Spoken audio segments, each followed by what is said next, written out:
네, 그러면 권순우 팀장님의 뉴스 3 오늘은 어떤 뉴스들을 알려주실 건가요? 갑자기 뉴스 하다가 카카오 얘기하셔갖고 문득 생각이 났는데 네, 요새 카카오 보면 좀 어떠세요? 안 봐요 그냥. 아니요, 카카오톡은 또 계속 쓰실 거예요. 아, 그러니까 더 2차 가해죠. 아. 내가 피해를 입었는데 이것까지 내가 쓰고 있어야 되니까 볼 때마다 생각나잖아요. 왜요? 제가 요즘에 이제 카카오 분들하고 좀 얘기를 해보면은 네. 그게 카카오가 갑자기 전 국민 밉상이 돼가지고 이게 사실 카카오가 이제 사실 그 메신저 서비스도 굉장히 편하고 네. 뭐 선물하기 기능 같은 경우도 그렇죠. 이제 생일날 선물 하나 한번 보내주세요. 이런 보내주죠. 분위기가- 보내주죠. 예, 네. 그런 것들도 좀 편리하고 한데 뭔가 이제 신규 비즈니스를 할 때마다 굉장히 이제 문어발식 확장에 대한 비판 그리고 이제 수익을 많이 내는 것에 대한 비판. 근데 수익이 네. 그렇게 많이 나진 않거든요.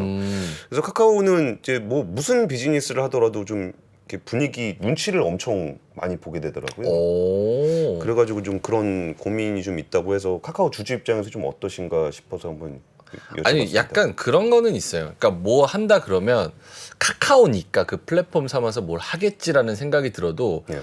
그거 해서 또 물적 분할해가지고 또 떼내기 상장하고 또 이럴 거 아니요. 약간 이런 생각? 그러니까 이게 본인들 좋자고 하는 거지 나 좋자고 하는 건가? 내가 주주인데 약간 이런 생각도 들고. 그래서 카카오 얘기는 제가 한번 갔다 오려고요. 도대체 뭐 하고 있는지. 좀 혼 좀 내주세요. 카카오. 그거 혼내면은 주가 더 떨어질 건데? 어차피 떨어져요. 아, 혼을 내든 안 내든. 오히려 주주는 그 기업을 잘하라고 응원하고. 응원해서는 안 돼. 얘네들은 응원의 지금 그게 지난 것 같아. 좀 난감하게 만드는 멘트입니까? 예, 저랑은 조금 뷰가 다르네요. 제가 주주라면 응원할 것 같습니다. 응원은 하는데. 예, 네, 뉴스 시작하겠습니다. 네. 올해 경제성장률 전망치를 1.6%에서 1.4%로 낮췄어요. 네. 그 어제 하반기 경제정책 방향이라는 발표가 있었는데 기획재정부에서 1년에 2번 발표를 합니다. 상반기 경제정책 방향, 하반기 경제정책 방향을 발표하는데 이게 우리 정부가 어디에 집중하고 있는지 좀 확인해 볼 수 있는 주제라서 굉장히 중요한 발표입니다. 근데 이게 참 내용이 너무 많아가지고 다 전해드릴 수는 없어요. 네. 이게 한 보도자료만 한 60장? 그러니까 이 중에서 뽑아서 해야 되는 건데 제가 몇 가지만 좀 요약해서 말씀을 드리겠습니다. 일단 우리 정부가 한국 경제의 성장률 전망치를 1.4%로 전망을 했습니다. 1.4. 예, 이전에 1.6%였거든요. 근데 한 0.2%포인트 정도 낮아진 거죠.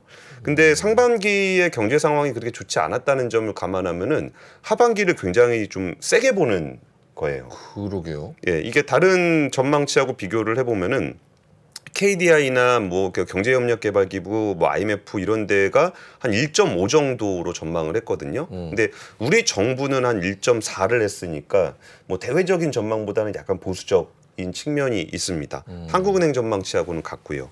이게 아무래도 경제성장률 전망치를 내린 주요 요인은 그 대외 여건 악화가 제일 커요. 워낙 수출이 안 좋았고 네. 올해도 한 5개월 동안 계속 적자 내다가 6월 달에 이번에 가까스로 이제 흑자 전환 살짝 했는데 뭐 이 부분이 이제 하반기에 좀 더 이어지게 되면은 경제 성장률 전망치가 상반기보다는 하반기가 훨씬 더 좋을 거다라는 거예요. 그래서 이제 그 방기성 기재부 1차관은 전반적으로 상반기 경제 흐름을 볼 때 수출이나 투자 부분이 당초 생각보다 떨어진 부분이 있다. 이들 모두 고려해서 객관적으로 평가한 결과다라고 얘기를 했어요. 이게 반기별로 상표해 보면은 상반기에 0.9%밖에 안 됐어요. 성장률이. 0.9%. 예, 그런데 통합으로 한 1.4%가 나왔다라는 거니까 이거를 하반기에 1.8%까지 보고 있답니다. 그래가지고 이런 흐름이 이어지면은 한 2024년은 연간 2.4% 정도를 전망하고 있다라고 얘기를 했어요. 그 수출 같은 경우도 한 4.5% 정도 감소를 예상했다가 이번에 6.6% 감소로 하향 조정했습니다. 네. 이게 상반기에 중국의 리오프닝 효과가 별로 없었다라는 거를 뭐 다들 인지하고 계실 거고 이를 감안을 한 건데 그러다가 이게 리오프닝 효과 이제 아예 없는 거 아닌가? 하반기에도 없는 거 아닌가라고 좀 우려를 하고는 있었는데 어쨌든 이번에 그 6월 달에도 이제 무역 수지도 흑자로 돌아섰고 이런 부분들이 하반기에는 좀 괜찮아질 거라고 보고 있는 것 같아요. 민간 소비 같은 경우는 기존 전망치인 2.5%를 유지를 했고요. 그나마 민간 소비는 생각보다 잘 버텨주고 있습니다. 우리가 돈을 잘 쓰고 있다는 거죠. 네. 그래서 이게 대면 서비스업을 중심으로 완만한 회복세가 이어질 것으로 봤고요. 소비자 물가 상승률 전망치는 기존에 3.5였는데 3.3으로 좀 낮췄습니다. 그러니까 하반기에 물가에 대한 부담은 조금은 덜어질 것 같아요. 이유는 에너지, 곡물 같은 국제 원자재 가격이 하락했고 농산물 작황이 개선되면서 음식료 쪽에서도 좀 낮아질 것 같습니다. 그리고 올해 취업자 수 전망은 기존 10만 명 증가였는데 32만 명 증가로 바뀌었습니다. 오. 그러니까 고용이 굉장히 탄탄하게 진행이 될 거라는 건데 사실 이 부분은 그 청년들 입장에서는 조금 받아들이기가 쉽진 않을 수도 있을 것 같아요. 올해 상반기에 월별 취업자 수가 1월에 41만 명, 2월에 31만, 3월에 46만, 그러니까 5개월 연속 그러니까 증가폭이 30만 명을 넘었거든요. 근데 이게 아무래도 이 늘어난 고용 쪽이 대면 서비스라든지 고령층 돌봄 서비스 같은 서비스업과 보건복지 쪽에 고용 서프라이즈가 있었어요. 근데 이런 분야는 아무래도 청년들이 이렇게 선호하는 그런 일자리는 아니다 보니까 그 일반적인 일자리도 아니고, 그렇죠? 근데 거기 종사하시는 분들이 그렇게 많은데 일반적인 일자리가 뭐 아니라고 이렇게 얘기하시면 엄청 큰 섹터가 아니잖아요. 보건복지 서비스 막 이런 게 섹터가 크죠. 커요? 예, 그 사람 오, 숫자로 그래요? 굉장히 크는데 이게 아무래도 이렇게 우리가 일자리라고 하면은 뭐 대기업, 공기업, 뭐 정규직 이런 쪽만 주로 바라보기 때문에 이런 부분을 잘 못 느낄 수는 있는데 여기서 그 고용이 늘어난 측면은 이쪽에서는 꽤 많이 늘어나고 있다. 근데 사실 거기에 종사하시는 분들이 굉장히 많습니다. 근데 우리가 그거 있잖아요. 주변에 중소기업 다니는 사람 별로 못 봐요. 왠지 아세요? 왜요? 자기가 대놓고 얘기를 잘 안 하니까. 그래요. SNS에서도 SNS에서 가난한 사람 봤습니까? 아, 그렇죠. 그 주변 사람들이 다 부자라고 생각하는 분이 있지만 이런 데서도 고용은 지표상으로는 꽤 탄탄하게 나타나고 있다라고 좀 말씀을 드리고요. 네. 제가 좀 재밌게 봤던 포인트는 수출을 회복을 해야 되는데 네. 사실 우리나라 수출이 안 좋은 거는 반도체의 영향이 제일 커요. 네. 근데 그러면은 반도체의 영향은 우리가 어떻게 할 수가 없잖아요. 그렇죠. 그러면은 어디를 중심으로 수출을 늘리려고 할까? 정부도 될 놈 대리거든요. 될 곳을 밀어주는 측면이 있는데 네. 그러면은 지금 최근에 증시에서 나타나고 있는 주요한 현상 중에 하나가 섹터로 보면은 반도체 배터리가 제일 크니까 그것만 보이는데 네. 여기서 수출 회복이 좀 세게 나오고 있는 섹터들의 주가가 굉장히 좋아요. 근데 거기 뭐 예를 들면 건설기계라든지 뭐 방산이라든지 네. 조선이라든지 이런 건데 그럼 정부가 지금 수출 활성화를 하면서 어디를 지원하려고 하냐라고 해서 봤더니 방산, 원전, 플랜트, 스마트팜 이런 분야입니다. 그러니까 이런 쪽들의 수출 증가율이 이전하고 좀 다른 모습을 나타내고 있어서 이런 것도 투자하실 때 좀 관심을 가지시면 좋을 것 같고요. 또 이거는 이어지는 뉴스일게 될 건데 네.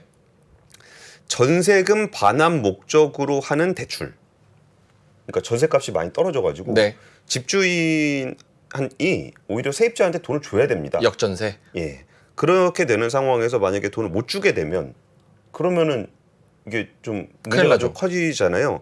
그래서 여기서 집주인에게 대출을 규제를 좀 완화해 주기로 했습니다. 그러니까 DSR 규제를 40% 대신 DTI 60% 적용하는 걸로 좀 완화를 한다는 거고 그리고 이거는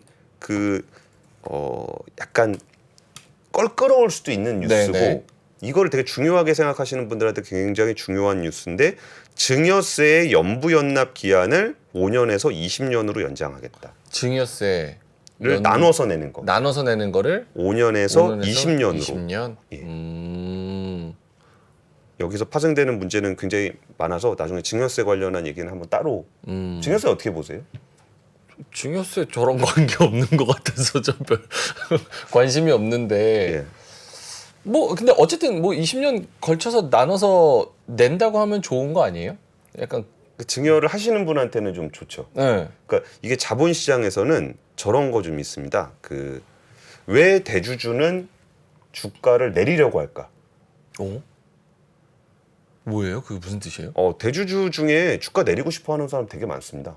왜 그런가요? 그래가지고 우리 소액주주들이 좀 이렇게 주가를 우리는 오르길 바라잖아요. 네네. 근데 오히려 뭐 진짜 자기 자산 가치 대비 성장 가치 대비 낮추기를 바라는 대주주가 꽤 있는데. 증여 나 상속하려고? 그렇죠. 아. 빌딩이 100억인데 시가총액이 50억이다.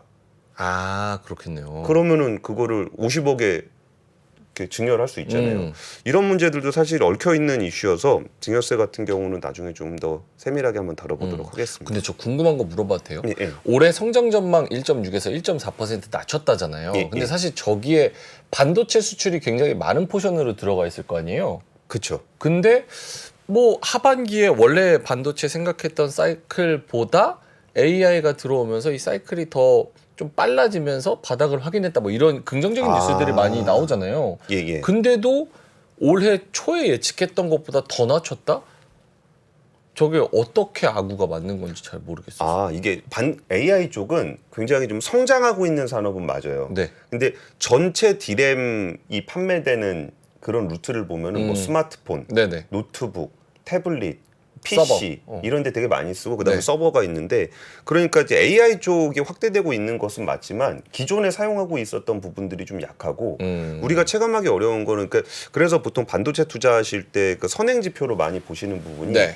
대만의 노트북 출하량, 중국의 스마트폰 판매량 네. 이런 것들을 많이 봐요. 그러니까 AI 쪽의 시장이 확대되는 건 맞지만 기존에 있는 전자제품의 시장이 조금 축소가 많이 돼 있어서 그런 부분들이 좀 상대적으로 거기서 많이 빠졌던 거라 여기서 AI 쪽에서 조금 늘어난다고 하더라도 기존에 많은 비중을 차지하고 있는 부분이 올라오지 않으면은 그거를 메우기는 쉽지 않은 상황이에요. 근데 하반기는 좀 더 좋을 거라고 얘기를 하고 있고요. 네. 두 번째 뉴스는 연체율이 10%가 넘는 새마을금고 30곳을 특별 점검하겠다라는 보도입니다. 이게 어제 제가 새마을금고 관련한 보도를 좀 드렸었는데 그 뱅크런을 해야 할 정도로 안 좋은 상황은 아니다. 요새 그런 문자 보셨어요? SNS에 새마을금고에 돈 넣은 사람 빼라고. 아, 뭐 떠도는 건 봤어요. 예, 듣긴 근데 들었어요. 그러니까 사실 그 정도는 분명히 아니거든요. 근데 불안 요인들은 있다 그래갖고 몇 가지를 좀 이렇게 불안 요인들을 좀 짚어드렸었는데 지금 새마을금고의 연체율이 역대 최고치를 기록한 가운데 지금 그 정부에서 어제 아침에 방송을 드렸는데 오후에 발표를 했어요. 새마을금고 10% 연체율이 10%가 넘는 곳에 한 30곳 정도를 합동 검사를 하고 필요한 경우 지점 폐쇄나 통폐합을 하겠다라는 얘기입니다. 그러니까 새마을금고는 그 개별 지점으로 있는 게 그러니까 은행처럼 뭐 신한은행이면 어딜 가나 다 신한은행이잖아요. 근데 새마을금고는 그 있는 거 하나 하나가 단위 조합이거든요. 그래요. 예, 독립법인이에요. 그건 몰랐어요. 예, 그래서 만약에 이 법인에서 대출을 했다가 뭐 돈을 띄어가지고 어려워졌다. 네. 그럼 지점이 폐쇄가 됩니다. 딴 데 가서 못 받는 거네요? 조치는 해주는데 네. 그냥 그 지점은 이렇게 망하는 거예요. 그러면 일반적으로 어떻게 하게 되냐면은 네. 예금자보호법 대상은 아닌데 이거를 중앙회가 관리를 해요. 그러니까 얘는 그냥 폐쇄 되는데 그 예금자에 대한 보호는 중앙회 쪽에서 해주는 거예요. 그리고 이제 부실채권 같은 경우는 떠넘기고서 옆에 있는 금고하고 통폐합을 하거나 그렇게 되는데 네. 지금 이제 연체율이 10%가 넘는 곳에 대해서는 이제 검사를 해서 특별히 부실이 더 나오게 되면은 지점을 폐쇄하거나 통폐합을 하겠다 이런 얘기예요. 근데 연체율이 10% 넘는다는 건 진짜 높은 거거든요. 뭐 이게 다른 데들의 그 PF 연체율 현황들을 보면은 네. 거의 뭐 5%만 넘어도 되게 높은 수준이에요. 근데 새마을금고의 지금 연체 수준이 6.18%로 역대 가장 높은 수준입니다. 이게 결국은 PF 문제인데 PF 때문에. 예. 그래서 연체상위 100개를 집중 관리를 하겠다라는 거고 이게 지금 행안부도 200억 원 이상 공동대출 연체 사업장이 87곳이라고 얘기를 하는데요. 이것도 약간 그 PF 시장에 대한 특성을 제가 설명을 드리면은 네. 뭔가 부동산 대출이 이렇게 일어나게 되면 PF는 규모가 크잖아요. 네. 그러면은 이게 단위의 새마을금고는 액수가 크지 않아요. 그러면 이걸 묶어서 들어갑니다. 예를 들어서 20개 새마을금고 단위 조합이 한 PF에 같이 들어가요. 근데 예를 들어서 한 곳이 PF가 문제가 됐다. 그러면 그 무대기로 들어간 곳이 다 같이 문제가 되는 거예요. 그래서 200억 원 이상 공동대출 사업장이 74곳이나 되고 관리형 토지신탁 사업장이 13곳 이렇게 됩니다. 그리고 제가 어저께 조금 걱정된다라고 얘기했던 그 특정한 사업 PF장은 네. 거기는 거의 한 6천억 원 규모의 170여 곳의 단위 조합이 들어가 있어요. 와. 그러니까 그런 거는 그러니까 지금 문제가 될 거라고 생각하진 않아요. 이제 본 PF 넘어가야 되는데 네. 그게 잘 브릿지에서 못 넘어가서 지금 하반기에 연장을 해야 될 것 같다라는 건데 그래도 이런 부분들에 대해서 정부가 좀 선제적으로 조치를 하고 있다라는 거고 그리고 어제 증권사 PF 관련한 발표도 있었는데 그거는 선제적인 조치를 하고 있다는 거는 무슨 뜻이에요? 그러니까 괜찮으니까 가만히 있으세요. 약간 여기가 그냥 끝인 거예요? 이거를 제가 그 우려 요인을 조금 말씀을 드리면 하반기에 어떤 일들이 기다리고 있냐면은 네. 일단 임대차 보호법이 재작년에 개정이 되면서 네. 전세 가격이 제일 높았을 때가 재작년입니다. 네. 그러면은 올해가 되면은 올해 그 만기가 돌아오면은 이 사람이 이렇게 내려가거나 아니면 집주인한테 돈을 달라 그럴 거 아니에요. 그쵸. 그러면 전세 가격이 갱신이 됩니다.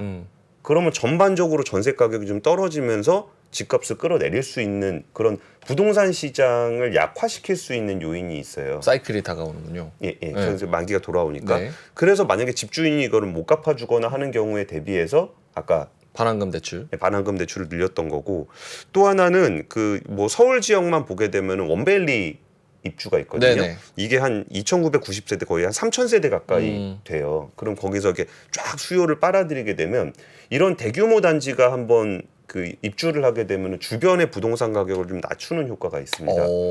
그런 부분이 있고, 또 하나는 이제 내년 1월이 될 것 같은데 개포 DH 퍼스티어 아이파크라고 여기가 6,700세대 정도가 돼요. 그러면 여기서도 좀 이렇게 부동산 시장에 하방 압력이 좀 있거든요.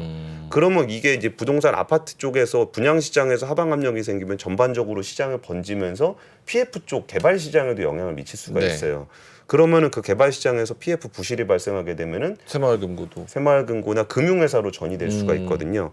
그래서 이런 부분들을 좀 이렇게 뒤로 넘기려 그러는 건데, 작년 10월에 정말 채권 시장이 거의 마비가 돼버리는 정도의 사고가 있었어요. 네. 그래가지고 이거를 조금 이렇게 분산을 좀 하려고 그러고 있는 거고, 그러면은 지금 부동산 쪽에서는 아무 문제가 없냐라고 하기에 지금 정부에서 이른바 그 PF 부실 우려 사업장으로 협약을 적용하고 있는 곳이 무려 91곳이나 돼요. 근데 예전에 지금 시장이 안 좋을 때는 한 군데만 터져도 막 난리가 났어요. 네네. 다 무너지는 거 아니냐 막 그랬었는데, 이거를 이렇게 좀 살짝 좀 넓히고 연쇄적으로 터지지 않도록 교통 정리를 하고, 네. 이걸 한 번에 무대기로 무너지지 않도록 하고, 이러다 보니까 91곳이 지금 우려 사업장으로 정상화 작업을 추진하고 있지만 우리가 좀 충격을 안 받고 있는 게 있잖아요. 못 느끼고 있는 네. 거. 그런 것처럼 이제 이런 선제적 조치들을 하게 되면은 뭐 특정한 몇 개 뭐 금융회사라든지 단위조합이 무너지더라도 전체 시장에 영향을 미치지 않도록 조치를 취하고 있다, 이런 말씀을 좀 해드리고 있습니다. 알겠습니다. 이것도 한번 새마을금고 이슈도 어떻게 되는지 계속 좀 지켜봐야 되는 상황인 것 같고. 그리고 세 번째 뉴스는요. 네. 이거는 뭐 길지 않게 전해드릴 건데, 그 최저임금 관련한 수정안이 제시가 됐습니다. 그래서 그 사용자 쪽, 그러니까 기업 쪽이죠. 기업 쪽은 9,650원. 그리고 9,650원. 근로자 쪽은 12,130원. 차이가 좀 많이 나죠. 지금 9,650원 아니에요? 아닙니다. 얼마예요? 9,000 잠시만요. 지금 그 정도 거의 안 오르는 게 맞죠, 근데. 그렇죠. 근데 원래 그쪽에서는 네. 그 사용자 쪽에서는 원래 좀 낮게 제시를 합니다. 지금 9,620원이니까 30원 오르는 거야? 그렇죠. 저건 좀 서운하지 않아요? 그러니까 이게 협상이니까. 30원은 너무했잖아. 시간당 30원. 네, 그리고 이 협상은 좀 원래 이렇게 하고서 결국 그렇게 결정되는 경우는 없어요. 네. 보통 이제 중간 어딘가에서 좀 결정이 되는데, 지금은 그러니까 중간 후에 어딘가에서 결정이 되다 보니까 노동계 쪽에서도 이게 굉장히 좀 세게 제시를 하는 거죠. 네. 예, 그 부분이 12,000원, 원래 10,000원 얘기하다 지금 12,000원 얘기를 하는 것도 좀 이런 부분들에 영향을 좀 미치는 것 같습니다. 그러니까 최저임금은 그냥 단순히 협상만으로 결정되는 건 아니고요. 그 근로자의 생계비, 유사 근로자의 임금, 노동 생산성, 소득 분배율, 요 네 가지 기준을 가지고 보통 가이드를 잡아요. 네. 근데 이 기준으로 보면은 사실 뭐 노동계와 경영계는 이게 협상 때문에 그런 거겠지만 조금 숫자가 좀 안 맞는 것 같긴 합니다. 근데 한 7월 중순 정도 되면은 최종적으로 최저임금이 결정된 예정입니다.